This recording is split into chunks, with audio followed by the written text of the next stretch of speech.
Good evening. North Battleford's 100-year-old Saskatchewan Hospital is one step closer to being replaced. A group of patients, staff, architects, board members, and provincial officials are in the middle of a 2-week-long planning process. They gave the public their first glimpse of what the new hospital could look like.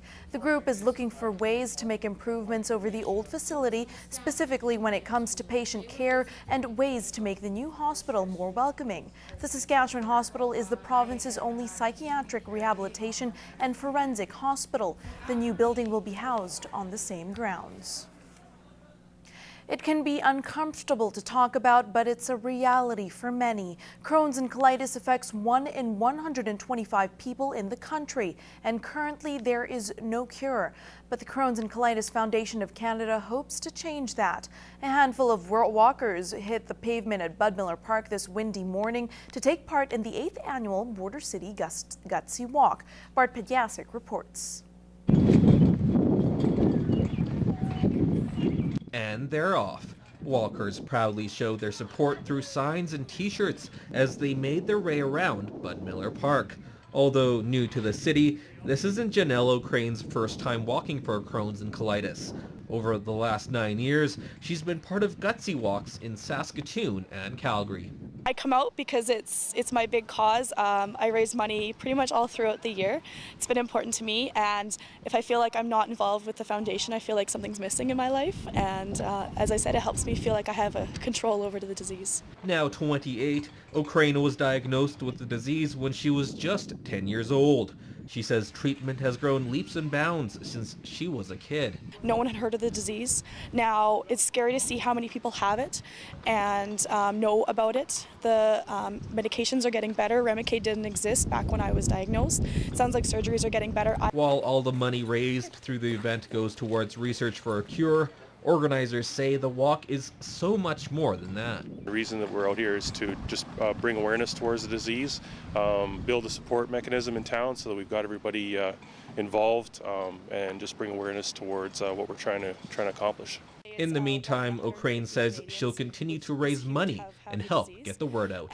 There's a lot of stigma against it. It's, a bowel disease. People don't like to talk about it, but we need to talk about it. That's how people are going to get awareness around, and we need to we always say come out of the bathroom stall about it and start talking about it more. For more information on the disease or how you can show support, visit the Crohn's and Colitis website. Bart Pedjasic, Newcap News. Whether their graduation was 5 years or 50 years ago, hundreds of alumni gathered at Lakeland College this weekend to celebrate the biggest homecoming of the school's history. 2013 is a big milestone for the college as it celebrates its 100th year. And as Annika Notveit explains, the homecoming was to honor the continued success of the school and those who attended. Over 300 people came together to revisit their college days, caught up with old friends, and saw how the school has progressed over the years. 91-year-old alumni Jo Berglund has rarely missed a homecoming, and she says she's proud of her alma mater. Well, it's magnificent. It's like a fairy tale, but it's become very real and just absolutely magnificent what has happened to our college. Organizers say it was evident the alumni were happy to be reunited. It's very exciting, and you could just feel the excitement in the room. Some people, when they came to school many years ago, like 100 years ago, they just came here and never went home hardly, so they stayed here the whole year. Maybe Christmas time they went home, so that's their family here now. Well, we had wonderful camaraderie because we lived on campus, because there were so many things on the weekends. We had our dance on Friday night and literary programs like Saturday night. So weekends were very busy, so you wouldn't be going home anyway. The college has grown immensely in the past 100 years, from when it first began offering just 2 programs. In the beginning of Lakeland College, we had agriculture and home ec. Now we have many, many programs. So we just keep changing and diversifying depending on what the students need nowadays. And Jo encourages current students to keep the spirit of the college alive. Keep up the camaraderie, but try and come home for the Rose Bowl and homecoming. And don't just make it your special year, like the 5th or the 10th or the 15th.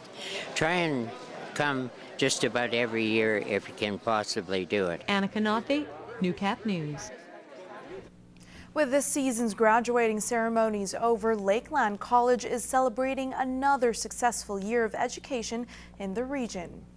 240 students are leaving the Lloydminster campus with degrees or certificates in hand, including the Vermilion campus that makes up almost 700 new grads. And Phil Allen says those numbers aren't unusual for the college. Because our enrollment is pretty well capped in what we can take in numbers, we just are at capacity. For example, in Vermilion, we just can't add any more students. We have no more residents and no more buildings. And so as a result of that, we always graduate a consistent amount. While space is limited, Allen says it's the competition numbers that the school is most proud of. In some programs, 95% of the students who start the program end up graduating from the program. And so that's what really is, we feel good about that we are able to see them through completion, whether it's a certificate or a diploma. Allen says after the college finishes their new heavy oil facilities, it will focus on expanding housing at the Vermilion campus. Nairman joins me for our first look at sports. So the Kitscoty Lloydminster Xtreme continued their road trip this afternoon. Yes, they did. So yesterday they were in Edmonton. Today they were in Wainwright taking on the Wolfpack. Now this is kind of interesting though. So yesterday in Edmonton, they beat them 13-3. So check it out. Today they beat them 13-3. I had to double check that was the right score because it was a little bit different. But yes, deja vu for the team as they beat the Wolfpack by the same score. Now the boys battling hard in this one. The coach said it was an all-around effort by the players. Colby Brosseau stepping up in this one. He notched the hat trick. All right, to the gridiron, the Lloydminster Vandals were expecting to come out firing this season, but the former national champs were embarrassed on home field last week, losing 79-1 to the Calgary Wolfpack. Now, hoping to redeem that loss, the boys were in Red Deer taking on the Central Alberta Buccaneers. Unfortunately, the team was crushed on the field. They allowed 62 points against them, losing 62-7. Now, the Vandals are dealing with some injuries on the season for the beginning, but the Bucs special teams chipping in on this one with 3 returns for the touchdowns. Now, the Vandals sitting with an 0-2 record. They've now been outscored 141-8. All right, so after 3 days of action, the Lee Park Pro Rodeo wrapped up today. And for 3 brothers, the rodeo was a backdrop for some friendly sibling rivalry. The Mylan brothers, Tanner, Bailey, and Straws, are all steer wrestlers. Now, on top of their game, the boys are quick to thank one another for their success.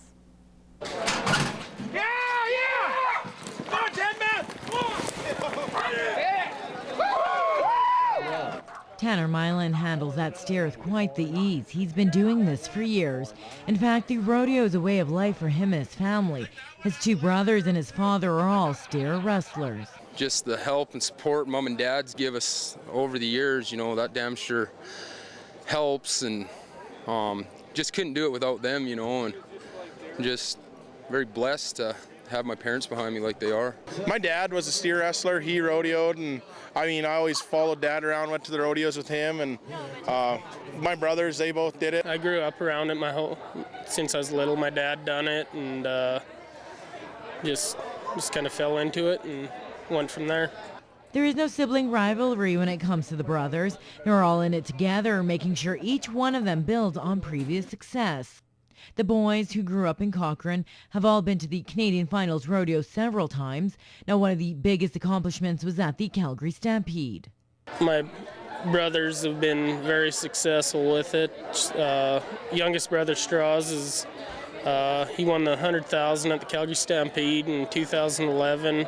I don't even know if there's a word to explain how it felt. I mean, it was the best day of my life for sure. And for these steer wrestlers, making sure they represent the Mylan family name well is what matters most. To see your brothers do that, and you grew up with them guys, and we've rooted one another on our whole lives, and to see them do that, that was unreal.